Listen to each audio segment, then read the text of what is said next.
दिन में इंसानी सब्जी मंडी, रात में भूतिया कसाईयों की मंडी।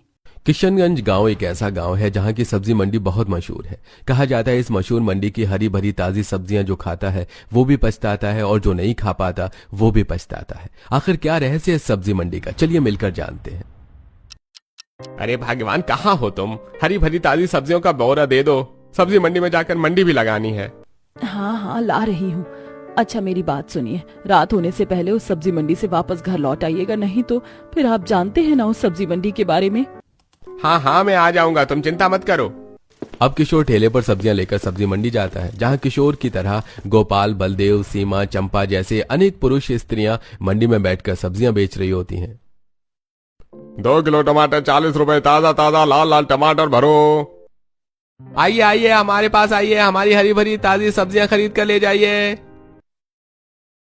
भरो आलू प्याज 50 रुपए किलो, 50 रुपए किलो। हमारी जितनी सस्ती सब्जियां कहीं नहीं मिलेंगी, आओ आओ, थोक का माल सस्ते में ले जाओ। अब 1 से 2 ग्राहक सब्जी मंडी में जाकर सब्जियां खरीदने लगते हैं। अरे सब खामखा इस सब्जी मंडी के बारे में इतनी बातें करते हैं, यहाँ तो अच्छी भली हरी हरी ताजी ताजी सब्जियां मिल रही हैं। मुझे तो ये सब्जी मंडी कहीं से डरावनी नहीं लग रही है।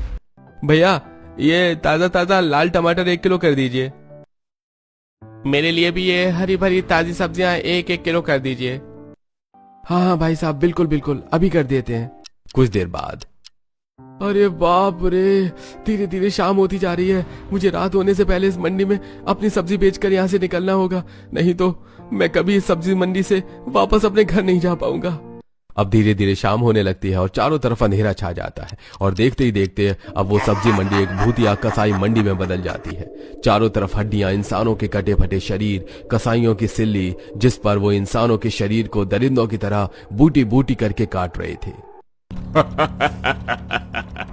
सभी इंसानों के शरीर को बूटी बूटी करके काट डालेंगे। मम्मी, राम राम राम राम। ये सब्जी मंडी अचानक से भूतिया कसाई मंडी में कैसे बदल गई? अरे अरे, आप लोग भी अभी सब्जी बेच रहे थे?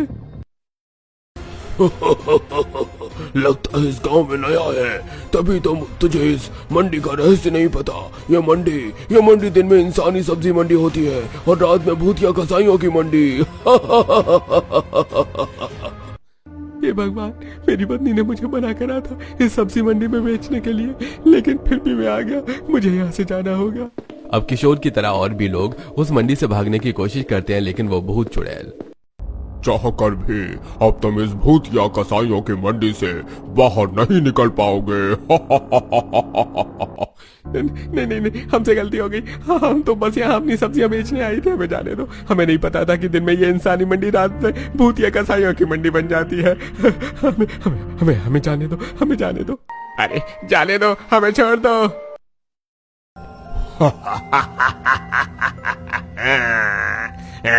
चाहे कितना भी गिर लो, पर हम तुम्हें नहीं छोड़ेंगे। बूटी बूटी करके तुम्हें काट डालेंगे।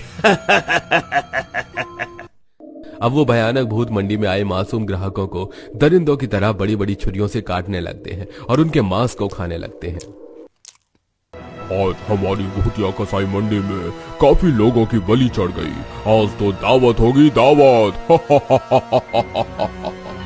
अगले दिन सुबह मंडी के बाहर अपने प्रियजनों की लाशों को देखकर गांव वाले, हे भगवान, अच्छा भला सुबह मेरे पति सब्जी बेचने गए थे मंडी में, फिर उनके साथ ये हादसा किसने किया?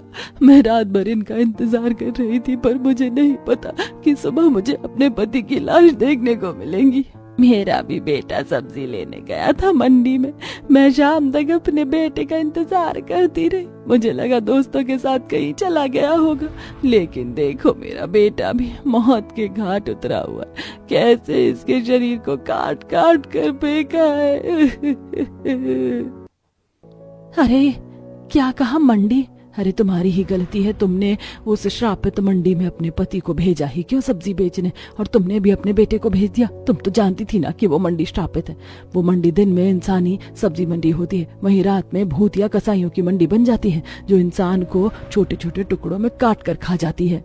नहीं पता था बहन, मुझे नहीं पता था, मैंने बस अफवाहें सुनी थी। अब गांव वाली आरती विमला जैसी कई औरतों को दिलासा देती हैं। ऐसे ही कुछ दिन गुजरते हैं और एक दिन गांव में आए नए परिवार में त्रिवेदी परिवार की इकलौती बेटी शिवानी की शादी की तैयारियां चल रही होती हैं। अरे सुभाष जी, आपने बताया नहीं कि शादी के भोज में तरकारी में कौन कौन सी सब्जियां बनानी है। अरे अरे, मेरे तो दिमाग से ही उतर गया और अभी तो मैं सब्जी लाने भी नहीं गया हूं मंडी।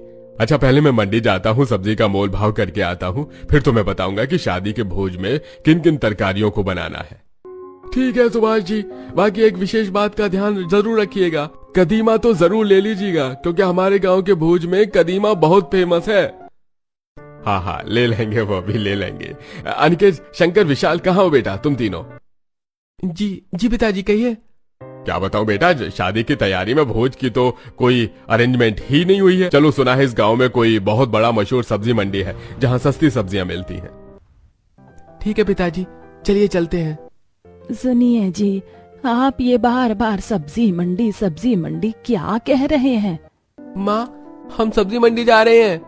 नहीं, सुनिए जी, सब्जी मंडी मत जाइए। मैंने सुना है यहाँ की सब्जी मंडी कुछ ठीक नहीं है।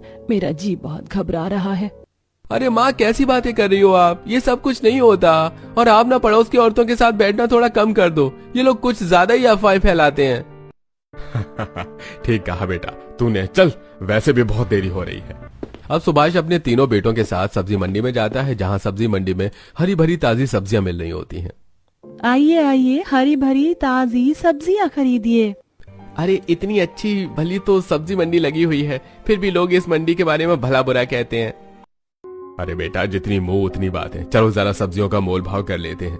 भाई साहब, ये सब्जियां क्या भाव मिल रही हैं? आप पसंद कर लीजिए, आपको कौन सी सब्जी चाहिए आप छाट लीजिए, रेट तो हम लगाते रहेंगे। अरे भाई साहब, मुझे शादी के भोज के लिए सब्जियां चाहिए, तो सब्जियां मैं थोक में ही लूंगा।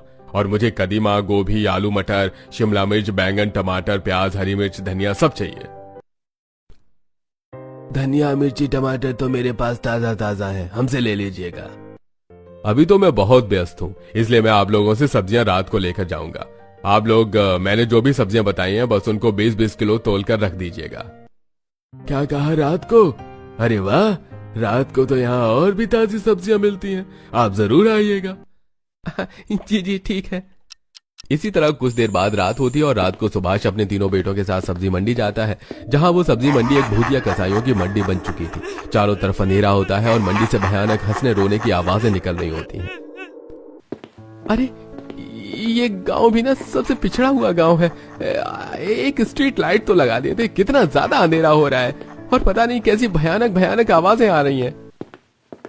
अरे छोड़ो, जल्दी जल्दी मंडी के अंदर चलो। अब अनिकेत, सुभाष, शंकर टॉर्च की रोशनी से मंडी के अंदर घुसते हैं, जहां दिन में दिखने वाले इंसानों की सब्जी मंडी एक भूतिया कसाईयों की मंडी में तब्दील हो चुकी थी। चारों तरफ इंसानों के कटे शरीर लटक रहे होते हैं, जिनमें से गंदी बदबू आ रही थी, और कुछ कसाई भूत इंसानों के शरीर को काट रहे थे। कोई आंख निकाल रहा होता है, तो कोई गुर्दा, तो कोई कलेजा निकाल कर खा रहा होता है।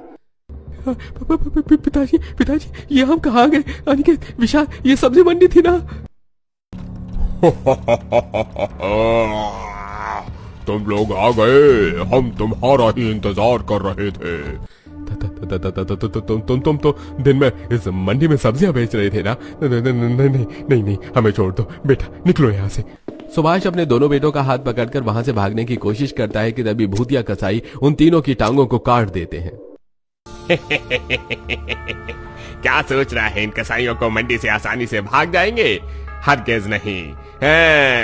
अब तुम आए हो तो तुम मारे जाओगे। ताजा ताजा शरीर को काट कर खाएंगे हम, बूटी बूटी करके।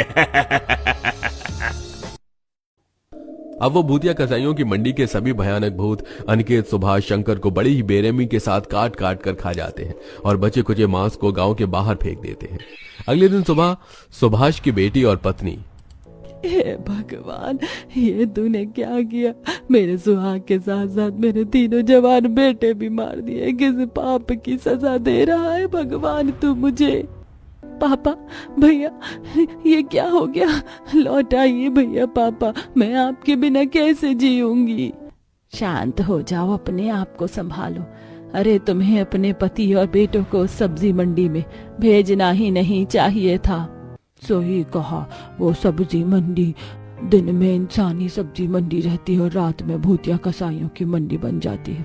और दिन में जो वो सब्जी बेचते हैं वो कोई इंसान नहीं, एक छलावा है। छलावा जो लोगों के साथ छल करती है, वो एक श्रापित मंडी है।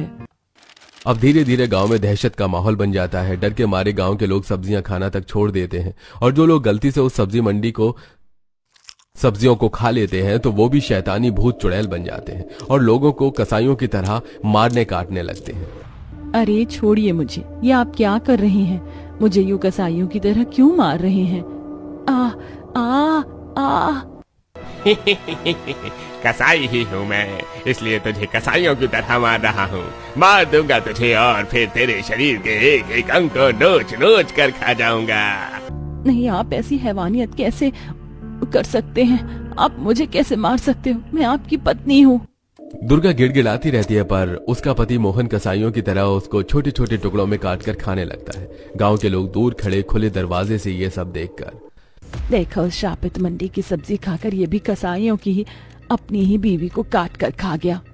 गांव वाले भयभीत होकर वहां से भाग जाते हैं। वहीं मोहन अपनी पत्नी को मौत के घाट उतार देता है और फिर उसी चाकू से अपनी गर्दन काट लेता है।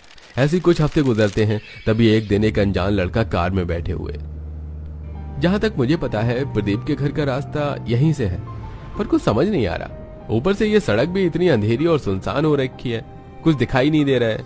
अच्छा, गूगल मैप ऑन करता हूँ। शुभम गूगल मैप खोलता है।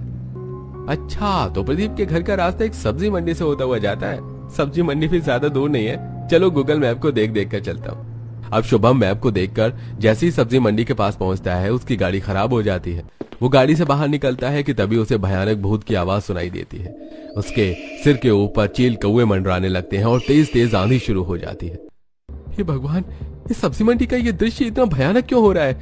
ऊपर से मेरी गाड़ी को भी अभी खराब होना था। एक काम करता हूँ, गाड़ी में ही बैठ जाता हूँ। शुभम जैसे ही गाड़ी में बैठता है, वो गाड़ी अपने आप ही स्टार्ट हो जाती है और भूतिया कसाईयों की मंडी में पहुंच जाती है। शुभम कार से घबराकर बाहर निकलता है और देखता है कि आसपास कसाई भूत इंसानों के शरीर को मार रहे हैं, काट रहे हैं। चारों तरफ लाशें पड़ी हुई हैं, हड्डियां पड़ी हैं, खून की धाराएं बह रही हैं। ये भगवान, ये मैं कहाँ आ गया? नहीं, मुझे यहाँ से वापस जाना है। बचाओ बचाओ, कोई मुझे बचाओ। शुभम भागने की कोशिश करता है कि तभी सभी भूतिया कसाई चारों तरफ से शुभम को घेर लेते हैं। इतना आसान नहीं है भूतिया कसाईयों की मंडी से बचकर जाना, और अब तू कभी जा भी नहीं पाएगा, क्योंकि हम तुझे मार कर खा जाएंगे, बूटी बूटी काट कर। नहीं, मुझे छोड़ दो। ऐसे कैसे छोड़ दे? बड़ी मुश्किलों से हमारे भूतिया कसाईयों की मंडी में कोई इंसान आया है। अब हम तुझे जान से मार कर खा जाएंगे। अब वो भयानक भूतिया कसाई मिलकर शुभम के शरीर को छोटे छोटे टुकड़ों में काटते हैं और फिर कोई आंखें तो कोई किडनी कलेजा निकाल कर खाने लगता है। एक के बाद एक भयानक मंजर को देखकर गांव वाले डर कर दहशत में जैसे तैसे दूसरे गांव से एक तांत्रिक को बुलाकर लाते हैं। देखिए बाबा, यही वो भयानक मंडी है जो दिन में इंसानी और रात में भूतिया कसाईयों की मंडी बन जाती है और निर्दोषों को मौत के घाट उतारती है। हाँ बाबा, इस श्रापित मंडी ने हमारे गांव के कई लोगों के सुहाग, ममता, प्रेम को यूं ही किया है। आखिर क्या रहस्य है बाबा इस मंडी का जो दिन में इंसानी और रात में कसाईयों का मंडी बन जाता है? चिंता मत करो, अब जब मैं यहाँ आया हूँ तो मैं इस शैतानी मंडी का रहस्य पता लगा कर ही रहूंगा। अब तांत्रिक मंत्रों का जाप करते हुए मंडी के अंदर घुसता है, जहां मंडी में भयानक भूत इंसानों को कसाईयों की तरह मार काट रहे होते हैं और वहां से रोने चीखने की आवाजें आ रही होती हैं। ये सब देखकर तांत्रिक बिना किसी देरी के एक चक्र में बैठकर अपने दिव्य मंत्रों का उच्चारण करना शुरू करता है। ओम ह्रीं क्लीं चामुंडाय नमो नमः, ओम ह्रीं क्लीं चामुंडाय नमः। अब मंत्रों की आवाज सुनकर भूतिया कसाईयों के भूत अपने कानों को बंद करने लगते हैं और तेज तेज चिल्लाने लगते हैं। बंद करो इस दिव्य ध्वनि को, मैं इस ध्वनि से भयभीत हो रहा हूँ। बंद करो इसको, बंद करो। नहीं रुकूंगा। यह मंत्र तभी रुकेंगे जब तुम बताओगे कि क्यों तुम्हारी यह मंडी दिन में इंसानी और रात में भूतिया कसाईयों की मंडी बन जाती है और क्यों तुम क्रूरता के साथ इंसानों को मारते जा रहे हो। नहीं, रुक जाओ, हम ये जानबूझकर नहीं कर रहे हैं। ये सब हमसे हमारा श्राप करवा रहा है। हमें श्राप मिला हुआ है इंसानों को मार कर खाने का। हमें हर दिन एक इंसान के शरीर को मारना ही होगा। कैसा श्राप? भाई साहब, मैं आप सभी से पूछती हूँ, आप लोगों ने कैसी केमिकल वाली जहरीली सब्जी मुझे बेची थी? आपकी सब्जियां खाकर मेरा पति बीमार पड़े और रात में उन्होंने दम तोड़ दिया। अरे जा जा यहाँ से, या बोनी के समय पर रोना पीटना मत कर। धंधे के टाइम पर आ जाते हैं रोना धोना करने, हमारे ग्राहक खराब करने आते हैं ये लोग, और कुछ नहीं। तभी वहाँ पर दो औरतें और आती हैं। तुम लोगों की वजह से मरे हैं हमारे घर के सदस्य। अरे मैं भी तुम्हारी सब्जी लेकर गई थी और खाते ही दिल का दर्द उठा मेरे बेटे और मेरे पति को, और तड़प तड़प कर उन्होंने वही दम तोड़ दिया।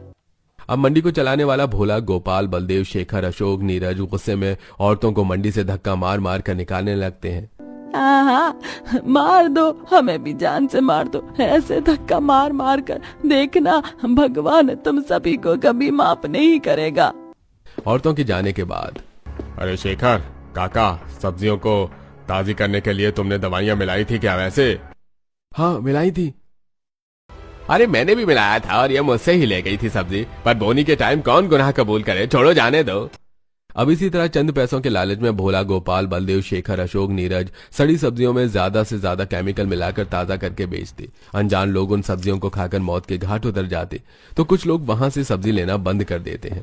इसी तरह कुछ महीने गुजरते हैं और एक दिन भोला, गोपाल, बलदेव, शेखर, अशोक, नीरज मंदिर में हो रहे ब्राह्मणों के पावन भोजन के लिए जो तरकारी बनाई जाती है, वहां पर अपनी जहरीली केमिकल वाली सब्जी ताजा ताजा दिखाकर हलवाइयों को बेच देते हैं। उन्हें सब्जियों का भोजन बनता है और मंदिरों में ब्राह्मणों का भोज होता है। ब्राह्मण बड़े ही चाव से खाना खा रहे होते हैं कि तभी एक एक करके सभी ब्राह्मणों की तबीयत खराब होने लगती है। अरे मेरे दिल में दर्द हो रहा है, अरे बचाओ, ये कैसा भोजन है? अब एक एक करके सभी वहां अपने प्राण त्याग देते हैं और उनके मुंह से झाग निकलने लगता है। ये सब देखकर भोला, गोपाल, बलदेव, शेखर, अशोक, नीरज वहां से भागने लगते हैं कि तभी दिव्य शक्तियों से भरा पंडित ये देखकर उनके पीछे पीछे भागता हुआ जाता है और उन्हें पकड़ लेता है। गलती हो गई पंडित जी, हमें माफ कर दीजिए, हमसे गलती हो गई। माफी के लायक नहीं हो तुम लोग, जाओ मैं तुम्हें श्राप देता हूँ। तुम सब मरने के बाद भी कभी मुक्त नहीं हो पाओगे और इन सब्जियों को बेचकर भी तुम्हारा पेट नहीं भरेगा। इसलिए तुम दिन में सब्जियां बेचोगे और रात में इंसानों को मार कर खाओगे। भूख तुम्हारी इतनी बढ़ जाएगी कि तुम अपने प्रियजनों को भी मारकर कसाईयों की तरह खा जाओगे। उस श्राप के कारण हमारी भूख कभी मिटती ही नहीं है। दिन में हमें पैसों की भूख होती है और रात में इंसानों की। तुमने जो पाप किया है वो माफी के लायक नहीं है, लेकिन अगर मैंने तुम्हें नहीं रोका तो ये हाथ से कभी नहीं रुकेंगे, और इसीलिए अब मैं तुम्हें तुम्हारी श्राप से मुक्त करता हूँ। धन्यवाद आपका। अब ये पाप हम अपने 7 जन्मों में भी कभी नहीं करेंगे, बस आप हमें मुक्त कर दीजिए। अब तांत्रिक अपनी शक्तियों से उन कसाई भूतों को उनके श्राप से मुक्त करता है। इसके बाद वो भूत हमेशा हमेशा के लिए अपने लोक में लौट जाते हैं और गांव के लोग चैन की सांस लेते हैं। और उस दिन के बाद से अब उस मंडी में हमेशा हमेशा के लिए इंसानी सब्जियों की मंडी लगनी शुरू हो जाती है।